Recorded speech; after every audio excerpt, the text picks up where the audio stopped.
किसान वाणी कार्यक्रम के प्रायोजक हैं कृषि एवं किसान कल्याण मंत्रालय, भारत सरकार। हर जोखिम से निकल कर फसल आए, सुरक्षित हो जाए। फसल बीमा से हर किसान अब आत्मनिर्भर हो जाए। संकट के समय प्रधानमंत्री फसल बीमा योजना किसानों के लिए वरदान है।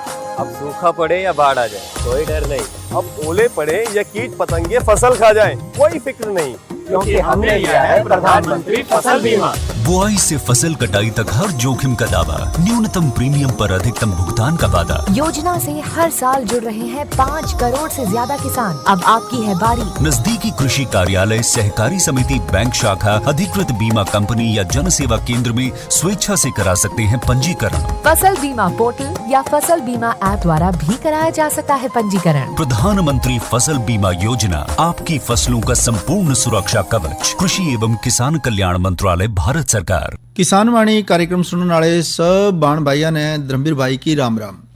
भाइयों, आज दिन मंगलवार है और मंगलवार के दिन हम एक विशेषज्ञ को अपने स्टूडियो में आमंत्रित करते हैं और आपसे सीधे सवाल लेते हैं और उन सवालों के जो जवाब हैं वो सीधे हमारे विशेषज्ञ देते हैं। इस कड़ी में आज हमने विषय चुना है सर्दियों के मौसम में अधिक शहद का उत्पादन कैसे लें। इस बारे में हमने आमंत्रित किया है अपने विशेषज्ञ डॉक्टर CJ जुनेजा को।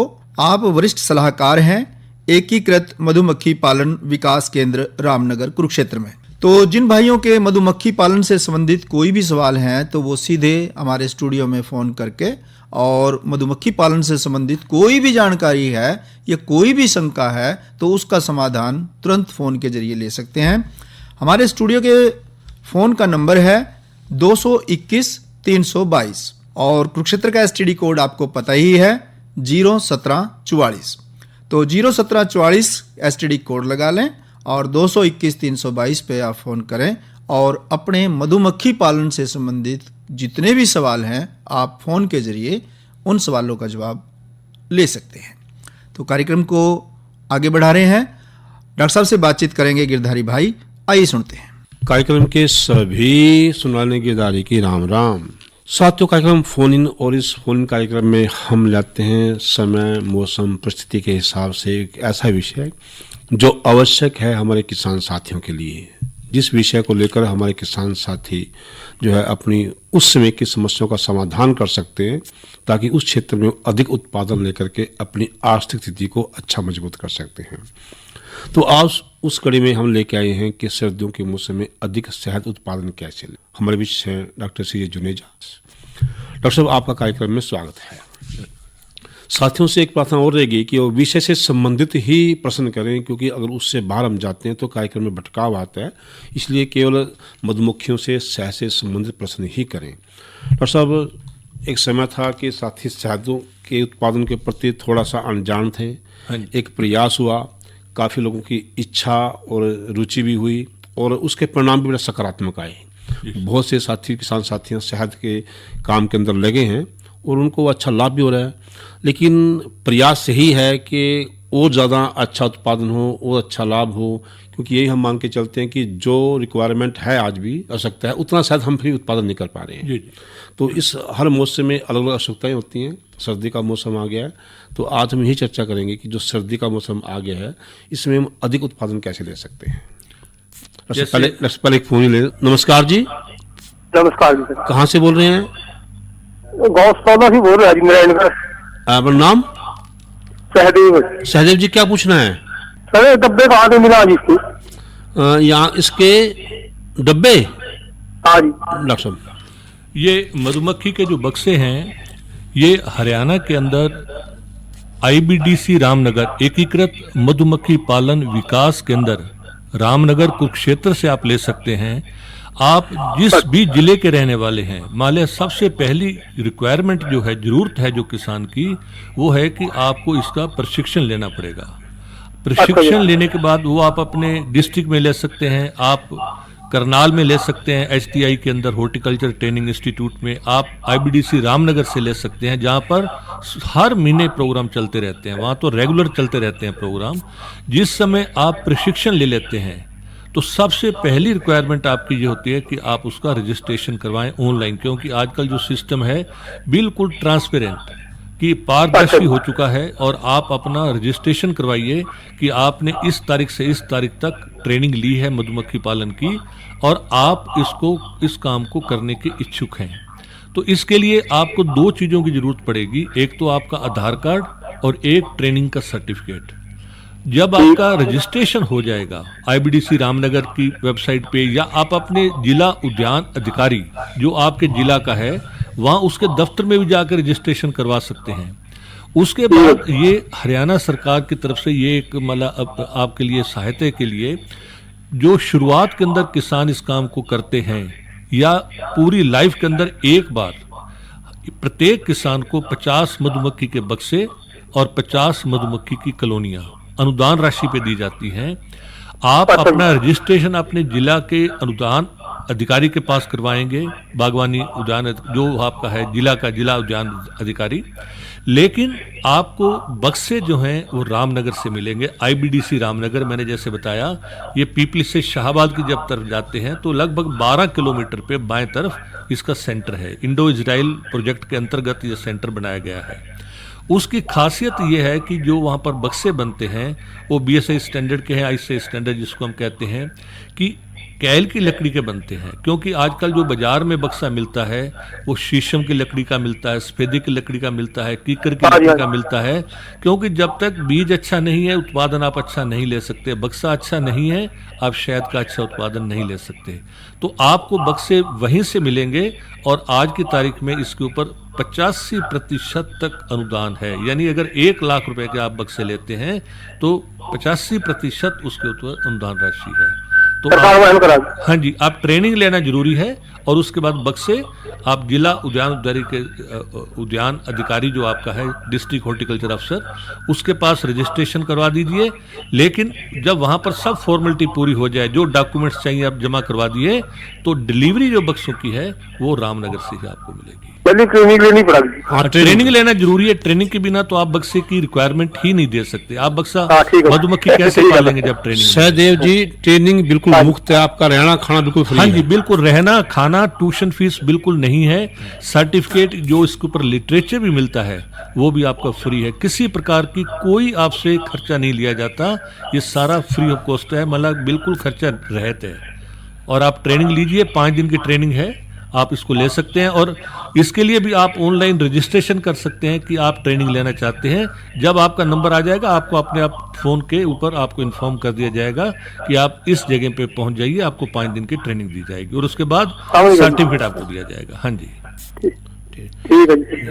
थोड़ा सा हम बात कर रहे थे हाँ जी, कि मैं बता रहा था कि जैसे आजकल सर्दियां शुरू हो चुकी हैं और इस समय जो है हमारे पास जो फूल का साधन, पहली बात तो मैं बता दूं कि जितने भी हमारे किसान भाई हैं जो इस काम को शुरू करना चाहते हैं, हम ये मानते हैं कि नवंबर का महीना, वैसे तो अक्टूबर नवंबर का महीना कहते हैं कि काम करने का सबसे अच्छा समय है बिगिनिंग के लिए। उसका कारण ये होता है कि ये अब लगभग 6 महीने के लिए हनी फ्लो सीजन, मतलब वो सीजन है जहां पर आप फूलों का नेक्टर भी आपको मिलेगा, यानी मकरंद भी मिलेगा और पराग भी मिलेगा। क्योंकि कई व्यक्ति हैं जो मार्च में अप्रैल में शुरू करते हैं तो उसके बाद ऑफ सीजन आ जाता है, मतलब फूलों की कमी हो जाती है। तो एक तो मेरा सबसे पहला किसान भाइयों को यह सुझाव है कि अगर जो नए किसान है जिन्होंने अभी ट्रेनिंग लेनी है वो ट्रेनिंग लेके इस काम को शुरू कर सकते हैं, या जिन किसान भाइयों ने ट्रेनिंग ऑलरेडी ले ली है सितंबर में, अक्टूबर में, या अभी ले चुके हैं नवंबर के शुरू में, वो इस काम को जितना जल्दी शुरू करेंगे उतना उनके लिए अच्छा है। दूसरी बात यह है कि जैसे मैंने आपको अभी बताया कि जो हमारे किसान भाई शुरू करना चाहते हैं और जो पहले किसान भाई काम कर रहे हैं, आजकल अभी सर तोड़िया का फूल चला हुआ है, कुछ अरहर का भी चल रहा है, कुछ तिल का वगैरह भी है, कुछ और भी सफेदा जो अगेती जैसे हम कहते हैं ना, सफेदे की बहुत सी किस्में हैं। कई किस्में ऐसी हैं जो नवंबर में भी खिल जाती हैं, नवंबर दिसंबर में, लेकिन पीक सीजन इसका जो होता है 15 जनवरी से मार्च तक रहता है। लेकिन सफेदे के अंदर भी इस समय नेक्टर और पराग आ रहा है।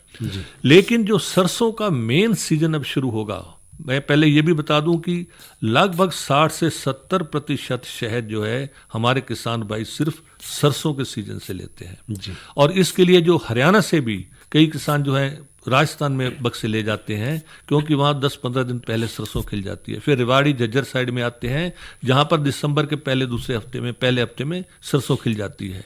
फिर जब वहाँ थोड़ा खत्म होने वाला होता है, महेंद्रगढ़ साइड की तरफ चले जाते हैं, वहाँ इससे 1 महीना बाद में फूल खिलता है। तो ये चीज़ का आपने ध्यान रखना है कि जहाँ पर भी फूल हों वहाँ पर अपने बक्से लेके जाएं। और सबसे ज़रूरी माइग्रेशन और एक प्लानिंग का मतलब ये होता है कि अगर आपने प्रॉपर वे में प्लानिंग नहीं की, किसी भी काम की सफलता या असफलता जो है वो प्लानिंग के ऊपर डिपेंड करता है कि आपने बक्से कहाँ रखने हैं। अगर आपने बक्से 7 दिन के बाद रखने हैं तो आपने 10 दिन पहले उसकी सर्वे करना है कि कहाँ पर मैं बक्से रखूं, क्योंकि जहाँ पर भी बक्से रखे जाएंगे उसके 1 किलोमीटर के अंदर अंदर फूल होने चाहिए। वैसे तो हम कहते हैं 3 किलोमीटर तक भी मक्खी जा सकती है, लेकिन वो आपको शहद नहीं दे सकती। आपका अगर आधे से 1 किलोमीटर के अंदर फूल है तो आपको शहद अच्छा मिलेगा। दूसरा ये हमने देखना है कि वहाँ पर पानी उपलब्ध है या नहीं, चाहे वो वर्षा का पानी हो, नहर का पानी हो, ट्यूबवेल का पानी हो। अगर कोई पानी नहीं है तो आपको पानी की व्यवस्था करनी पड़ेगी। बिना पानी के मक्खियों का सर्वाइवल संभव नहीं है। तीसरी चीज कि जहाँ पर आप जगह का सिलेक्शन करके आते हैं उसके बाद आपने बक्से वहाँ लेके जाते हैं। ऐसा ना हो कि आप बक्से लेके जाएं, वहाँ पर आपने उस जगह का सिलेक्शन पहले नहीं किया और वहाँ पर किसी ने बक्से और रख दिए। फिर आदमी भटक जाता है कि मैं आप बक्से कहाँ लेके जाऊँ, तब तक आपकी कई बक्से गाड़ी के अंदर ही मक्खियाँ दम घुटने से मर जाती हैं। तो प्लानिंग का मतलब कि आपने जगह का प्रॉपर चुनाव, जो मैंने आपको बताया कि फूल होने चाहिए, पानी होना चाहिए पास में, ये 2 चीज़ें जरूरी हैं। तीसरा, जो आप बक्से को जब माइग्रेशन करते हैं, वैसे जो पुराने किसान भाई हैं उनको मालूम है कि रात्रि के समय आपने बक्सों को माइग्रेशन करना है, क्योंकि दिन के समय जो है अगर मक्खी कहीं से लीक हो जाती है, बक्से में से टूट फूट है, या आप कई बार लोग क्या करते हैं बक्से का एंट्रेंस गेट वहाँ पर मिट्टी लगा देते हैं, वहाँ से मक्खी निकल जाती है घोल बना के। तो कोशिश करें या तो वहाँ पर लोहे की जाली लगाएं या फिर गोबर और मिट्टी को मिला के लगाएं, उसको मधुमक्खी होल बना के बाहर नहीं निकल सकती। और रात्रि का समय यह है कि रात के समय अगर कहीं से मक्खी लीक भी हो जाती है, कहीं से बक्से में टूट फूट है या कहीं से छिद्र है उसके अंदर, तो मक्खी उड़ के कहीं जाएगी नहीं। अगर वो एक मक्खी का भी रास्ता है और दिन में बक्से आप लेके जा रहे हैं, जब तक आप 3-4 घंटे में जगह पे पहुंचेंगे आपका बक्सा खाली हो जाएगा, एक मक्खी निकलने से भी खाली हो जाएगा। तो रात्रि के समय जब आप ले जाते हैं तो मक्खियां वहीं पे बक्से के आसपास, उसके एंट्रेंस गेट के पास वहीं पे बैठी रहती है। ये चीज का आपने ध्यान रखना है। दूसरा, आप दिन के अंदर आप सारा काम कीजिए, बक्सों के अंदर आपने पैकिंग कर देनी है। किसी बक्से में 8 फ्रेम है, 2 फ्रेम खाली डाल दीजिए। किसी में 6 फ्रेम है, 4 फ्रेम खाली डाल दीजिए। किसी में 10 फ्रेम है, उसमें कुछ डालने की जरूरत नहीं है आपको। यानी बक्सा जब उसमें पूरे फ्रेम होंगे तभी वो बक्सा जो है टूटेगे नहीं उसके छत्ते। और आप दिन में ये सारा काम कर सकते हैं। रात्रि के समय जब अंधेरा हो जाता है तो मक्खियां जो प्रवेश और निकासी द्वार है वहां से मक्खियां बक्से के अंदर चली जाती हैं। आप थोड़ा धुएं का प्रयोग भी कर सकते हैं स्मोकर से। तो जब सारी मक्खियां अंदर चली जाएं, उसके मुंह के आगे कोशिश कीजिए कि जाली लगानी है आपने। आजकल जाली मिलती है और एक कील लगा के उसको, जाली को प्लास्टिक की होती है, नीचे कर देते हैं। उससे क्या होता है कि हवा का आवागमन बना रहता है। मक्खियों के मरने का सबसे बड़ा कारण यह नहीं होता कि बक्से के अंदर शहद नहीं था या उसको दिक्कत आई। सबसे बड़ा कारण सफोकेशन होता है कि मक्खियों में हवा का आवागमन नहीं था, मक्खियां दम घुटने से मर जाती हैं। तो आपने जाली लगानी है एंट्रेंस गेट पे। और एक चीज़ का ये भी ध्यान रखना है कि जब बक्से गाड़ी के अंदर आपने लोड करने हैं तो उसका जो एंट्रेंस गेट है जहाँ से मक्खियां बक्से के अंदर प्रवेश करती हैं या बक्से से बाहर निकलती हैं, एग्जिट गेट जिसको हम कहते हैं, दोनों एक ही होता है। वो इंजन की तरफ यानी जिस तरफ गाड़ी जा रही है उस तरफ या बैक साइड में पीछे की तरफ होना चाहिए, ताकि कोई झटका भी लगे रास्ते में तो फ्रेम आपस में टकरा के छत्ता टूटे ना आपका। अगर लंब रूप इस तरह से आप रखेंगे बक्से, अगर झटका भी लगता है तो फ्रेम आपस में टकराते हैं तो भी छत्ता नहीं टूटता। अगर इस तरह से रखेंगे अपोजिट डायरेक्शन में तो छत्ता टूट जाता है।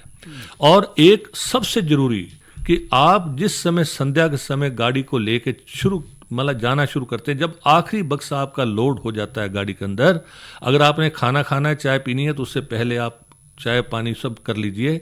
और जैसे आखिरी बक्से गाड़ी के अंदर रखा, आपकी गाड़ी स्टार्ट होनी चाहिए। शुरू आपने चल देना है, वहां से रोकना नहीं है आपने। कारण कि मक्खियों की जब गाड़ी चलती है तो सफोकेशन नहीं होता, कहीं ना कहीं हवा लगती रहती है बक्से के अंदर। अगर आपका 4-5 घंटे का सफ़र है तो कोई दिक्कत नहीं, आपको रास्ते में चाय पीने की भी ज़रूरत नहीं है। अगर 7-8 घंटे का सफ़र है तो खाना खाना तो बिल्कुल मना ही है रास्ते में। आप खा के चलिए, लेकिन चाय के लिए 10, 15, 20 मिनट जो है आप रास्ते में कहीं रुकते हैं तो कोशिश कीजिए जितना जल्दी और आप चाय लेके मतलब 5, 7, 10 मिनट के अंदर फिर गाड़ी को रवाना कर दें। और वहाँ पर जहाँ बक्से आप लेके जा रहे हैं, जहाँ बक्से आपने रखने हैं, इस चीज़ का ध्यान रखें कि जब आपने वहाँ पहुँच गए, रात के चाहे 3 बजे पहुँचे हैं, आपने ये नहीं सोचना कि 5 बजे जो है रोशनी आ जाएगी तो हम बक्से को उतार लेंगे। नहीं, आपने बक्सों को उतार देना है, उसकी जाली आगे से हटा देनी है। उसके बाद चाहे आप सारा दिन सोइए, आप आराम कीजिए, आपको बक्से नहीं देखने पहले दिन, सिर्फ वहाँ जाके उसका जाली हटा देनी है प्रवेश द्वार से, ताकि मक्खियों को ये महसूस ना हो कि वो जेल में कैद हैं। सफोकेशन नहीं होगा, मक्खियों को एक बड़ा सहूलियत मिलती है कि हाँ उनका गेट खुल गया, वो भी कैद में नहीं है। तो हालांकि मक्खियों ने बक्से से बाहर नहीं निकलना रात को 3 बजे, लेकिन वो बहुत रिलीफ महसूस करती हैं। उसके बाद आप बक्से का मुंह खोल के, आप बेशक रात को 2 बजे का समय है, आधा घंटे लगेगा, बक्से का मुंह खोल के आप आराम कीजिए। और पहले दिन बक्से बिल्कुल आपने नहीं देखने। तो जब इस तरह से माइग्रेशन करेंगे तो मैं समझता हूँ शायद एक भी मधुमक्खी के मरने के चांसेस नहीं होते इससे। कटाई, बिक्री, खरीद, नई फसल की जुताई और बुआई सुरक्षित हो सकती है अगर हम लगातार हाथों को साबुन और साफ पानी से नियमित अंतराल पर धोते रहें। नाक, मुंह को मास्क, गमछे या कपड़े से ढक कर रखें। आंख, कान, नाक, मुंह न छुएं। आपस में 2 गज की दूरी बनाए रखें। मास्क और 2 गज की दूरी के मंत्र को अभी हमें छोड़ना नहीं है। फसलों की बुवाई एवं कटाई करते समय आपस में कम से कम 2 गज की दूरी बनाए रखें। फसल की कटाई करने के बाद छोटे छोटे ढेरों में इकट्ठा करें। कृषि के औजारों की समय समय पर सफाई करें। एक दूसरे के साथ औजारों की अदला बदली न करें। श्रमिकों के शौचालयों और हाथ धोने की जगह की ठीक से सफाई जरूरी है। बुआई, कटाई एवं मड़ाई के दौरान इस बात का ध्यान रखें कि इन स्थानों के आसपास कोई थूके नहीं। कंबाइन, हार्वेस्टर, थ्रेशर, जुताई और बुआई की मशीनों को इस्तेमाल से पहले साफ करें। मशीनों के इस्तेमाल से पहले और इस्तेमाल के बाद हाथ साबुन से साफ करें। वाहनों, बोरियों, थैलियों और पैकिंग के दूसरे सामान की साफ सफाई पर भी खास ध्यान दें। खरीद केंद्र पर आने से पहले किसानों एवं श्रमिकों की जांच। खरीद केंद्रों पर भीड़ न लगाएं एवं किसानों को बारी बारी से बुलाएं। गोदामों पर खरीदी हुई फसल को लेने में शीघ्रता करें ताकि किसानों एवं श्रमिकों को रुकना ना पड़े। कोरोना के खतरे से बचाव और अधिक जानकारी के लिए आरोग्य सेतु ऐप डाउनलोड करें। देश में खाद्य सुरक्षा के ये सिपाही भोजन की निरंतर उपलब्धता को सुनिश्चित करते हैं। किसान स्वस्थ रहें तभी हम कोरोना वायरस से जीत पाएंगे, आगे बढ़ पाएंगे। किसान सबल, देश प्रबल। एक बार फिर बता दें, जो आज का हमारा फोन का विषय है वो है सर्दियों के मौसम में अधिक शहद उत्पादन कैसे लें। और हमारा विषय है डॉक्टर सीजे जुनेजा, जो सलाहकार हैं मधुमक्खी पालन के एकीकृत मधुमक्खी पालन विकास केंद्र रामनगर में। डॉक्टर साहब, तो सबसे पहले तो बात होगी कि जब हम समर्पण भाव से ये काम करेंगे पूरे योग से, तो उसमें प्लानिंग आवश्यक है। बिल्कुल, हम पहले ये देख लें कि हमारे डब्बे कितने दिन बाद कहाँ कहाँ जाने हैं, वो हमारे पास सूची हो ताकि समय के अनुसार हम जो वहाँ पर डब्बे पहुँचा सकें। अगर वो नहीं होगा तो फिर हम सही समय पर डब्बे ना पहुँचा पाएंगे, ना शहद ले पाएंगे। उसके बाद आपने माइग्रेशन की बात कर दी, स्थानांतरण की बात कर दी, और किन बातों में? इसके अलावा एक और किसान भाइयों के लिए जरूरी है कि आपके बक्से वहां पर आपने रखने जहां पर धूप हो, क्योंकि मक्खियों के बक्से के अंदर तापमान, जैसे हमारा 98.4 डिग्री सेल्सियस तापमान है, बक्से के अंदर मक्खियां तापमान 34 से 35 डिग्री के बीच में बना के रखती हैं जी। अगर सर्दी का मौसम है, आप जानते हैं कि 4-5 डिग्री तक भी टेम्परेचर चला जाता है, इवन इससे कम भी चला जाता है, कई बार 2-3 डिग्री तक भी पहुंच जाता है। तो मक्खियां जो है अंदर तापमान बना के रखती हैं, वो आपस में इस तरह से मिलके बैठती हैं कि ठंडी हवा अंदर न जाने पाए। लेकिन इसके बावजूद हमारी लापरवाही की वजह से कहीं से बक्से में टूट फूट है, कहीं से छिद्र है, या बक्सा पुराना है और वहाँ से ठंडी हवा जा रही है, तो मक्खियों के लिए बहुत कष्टदायक होती है। हालांकि वो प्रोपोलिस गोंद से उसको बंद करने की कोशिश करती हैं ताकि ठंडी हवा अंदर ना जाए। तो हमारा ये फर्ज बनता है कि बक्सों को सर्दी के दिनों में अच्छी तरह से उसको देख लें कि कहीं पर भी टूट फूट उसके अंदर नहीं होनी चाहिए और ठंडी हवा बक्से के अंदर ना जाए। दूसरा जो है, आपके बक्से जहां रखने आपने, उसका जो प्रवेश या निकासी द्वार जो है वो पूर्व दिशा में हो या दक्षिण दिशा में हो, क्योंकि पूर्व दिशा में सुबह के समय आधा घंटा पहले धूप बक्से के ऊपर आनी शुरू हो जाएगी और दक्षिण दिशा में है तो दूसरी दिशाओं से आधा घंटा बाद तक उस पे ऊपर धूप रहती है, क्योंकि ऊपर से सूर्य ना जाके दक्षिण दिशा की तरफ से जाता है। तो ये चीज़ का ध्यान रखना, ये बहुत छोटी सी बात है, लेकिन आप देखिएगा कि इसमें कम से कम मक्खियों के अंदर वर्किंग आधा घंटा ज़्यादा होती है, आपको उतना ज़्यादा फायदा होता है।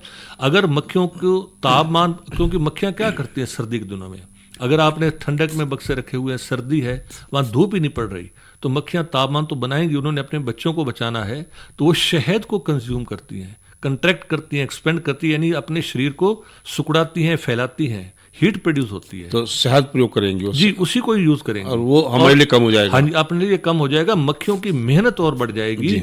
जो मक्खियां टेम्परेचर मेंटेन करने के लिए मेहनत कर रही हैं, वो मक्खियां बाहर से शहद ला सकती थी आपके लिए, डबल नुकसान है आपको। इसलिए जो है बक्से धूप के अंदर रखिए।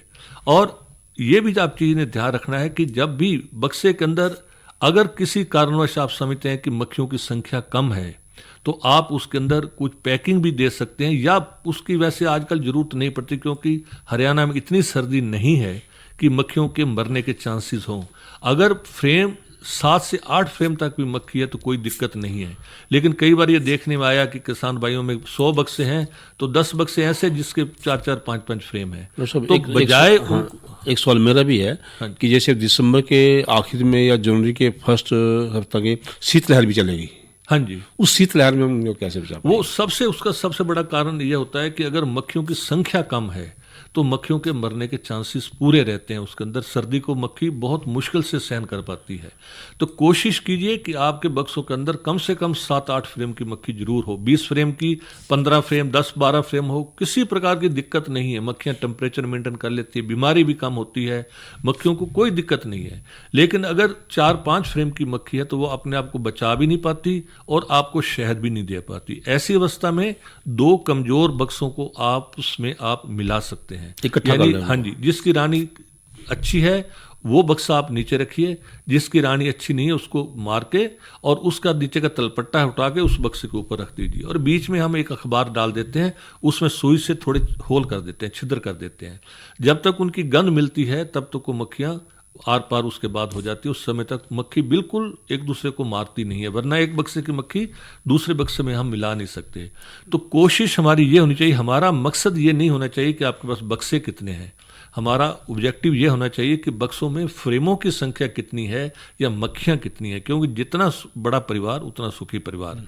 और अगर मक्खियों की स्ट्रेंथ पूरी है, आपको शहद भी मिलेगा और बीमारी भी नहीं आएगी। और आजकल जो सबसे ज़्यादा हम एम्फेसिस कर रहे हैं फार्मर्स को हर ट्रेनिंग में, और जो बक्से भी हम दे रहे हैं किसान भाइयों को, अब हमने सिंगल बक्सा देते ही नहीं है किसानों को, क्योंकि अभी तक हमारा जो सबसे सेटबैक था, यानी एक बहुत बड़ा मक्खियों के इतना डेवलपमेंट, जो शहद का उत्पादन ना होने का बड़ा कारण यह था कि लोग सिंगल बक्से रखते थे, ब्रूड चैम्बर, उसी में रानी है, उसी में नर है, उसी में वर्कर है, उसमें कच्चा शहद है, पका हुआ शहद है, लार्वा है, अंडा है, प्यूपा है, सब कुछ उसी के अंदर, पराग भी उसी के अंदर है, और उसी में जो है साइडों के 2-3-4 फ्रेम शहद के लोग निकाल लेते थे, तो बच्चे भी मरते थे, नुकसान भी होता था, शहद की क्वालिटी भी अच्छी नहीं होती थी। आजकल मक्खियों को जितने बक्से दिए जा रहे हैं वो सुपर के साथ दिए जा रहे हैं कि नीचे के बक्से में 10 फ्रेम और ऊपर के बक्से में भी 10 फ्रेम, यानी नीचे का जो है ब्रूड चैम्बर, बच्चा कक्ष, और ऊपर का सुपर चैम्बर या शहद का कक्ष, हनी चैम्बर उसको हम कहते हैं। और जरूरत पड़े बीच में आप क्वीन एक्सक्लूडर डाल देते हैं कि रानी ऊपर ना जा पाए।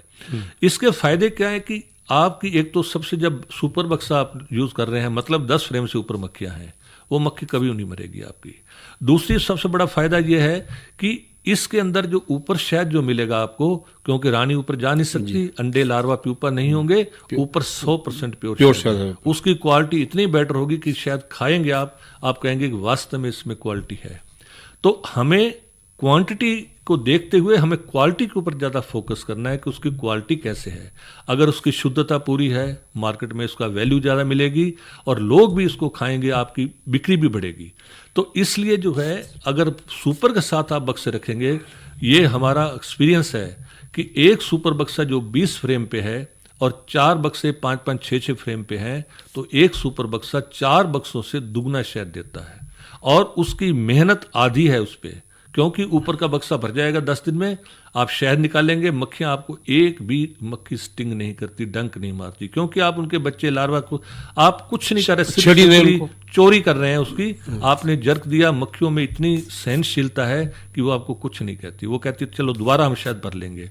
लेकिन जब ब्रूड चैम्बर से आप शहद लेते हैं तो एक प्रकार से डाका मारते हैं, बच्चों के मुंह से उनका निवाला छीन रहे हैं आप, उनके बच्चे हैं उसमें लार्वा है, प्यूपा है, वहीं शहद आप निकाल रहे हैं, तो बच्चे भी मरते हैं। सेंट्रीफ्यूगल फोर्स से जब शहद निकालते हैं तो वो आपके अंदर बल से बच्चे भी थोड़ा ऊपर की तरफ आ जाते हैं, वो बच्चा मर जाता है। जब बच्चा भी मर गया, शहद की क्वालिटी भी खराब होगी। जी जी, ठीक है ना जी, और आपको डंक भी लगे हैं। हाँ, और शहद भी कम, क्वांटिटी भी कम है आपकी। हाँ जी, तो ये चीज का आपने ध्यान रखना है। और धूप के अंदर बक्से रखिए। अगर किसी कारणवश, अभी मैंने बताया कि अब सीजन शुरू हुआ है, कई बार ऐसे भी होता है कि किसान भाइयों के पास तोड़ियां नहीं है, वो पहले गर्मी थी, उसके बाद वर्षा ऋतु आ गई, अब थोड़ी बहुत मक्खियां बढ़ी हैं, अगर वो ये महसूस करते हैं कि अभी उनके बक्से के अंदर मक्खियों की स्ट्रेंथ कम है, तो आर्टिफिशियल फीडिंग कर सकते हैं, उसको तैयार कर सकते हैं मक्खियों को, कि मक्खियों को जैसे थोड़ा फीडिंग करेंगे तो मक्खियां एनर्जेटिक हो जाती हैं, और जैसे फूल आएगा सरसों का, एकदम मक्खियां काम करना शुरू कर देती हैं।